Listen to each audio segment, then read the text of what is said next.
Let's dig into more history on the topic of cruising in part 2 of our series. A lot of people will tell you that Cunard's RMS Laconia was the first ship to do a 130-day voyage for pleasure. But on Cruise Trivia Night, they'll get that question wrong. Here's the correct answer.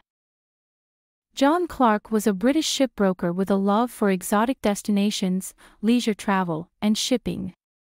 And it was this cocktail of passions that inspired him to become the first world cruise operator. And possibly the reason why it failed so spectacularly. But let me start at the beginning in 1875. John Clark and his business partner, James Culliford, had a rather successful tramp steamer brokerage company operating out of London named Culliford and Clark. And although successful, Clark really wanted to go into leisure cruising. But it was not what you'd call a promising idea back then because it was considered barely sustainable and just pouring money down the drain. At this time, there were pleasure cruises, yes, but no designated cruise ships or cruise lines. Or anything like a regular schedule. Pleasure cruising was a quirky thing that gave the line operating it some good PR, but not a lot more. It was not fun to sell rooms on mail ships to passengers and difficult to make a profit. And by difficult, I mean any. But Clark didn't want to listen, he wanted to do it and make it work, and in 1881 finally badgered his partner Culliford into creating a cruising company with him.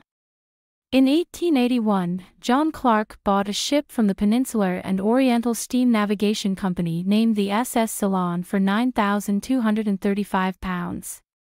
The SS Ceylon was a steamship, but it also had sails, and came with a sketchy history of running aground, springing leaks, and broken critical parts.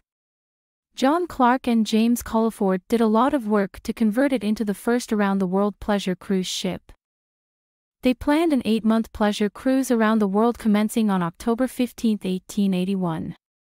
What would that have looked like for the first passengers who were brave enough to purchase the initial tickets?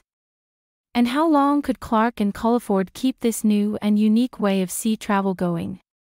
Well, starting with the first voyage, things did not look promising. Only 60 paying guests out of the accommodation ability of 160 passengers did not come close to covering the expense of the cruise.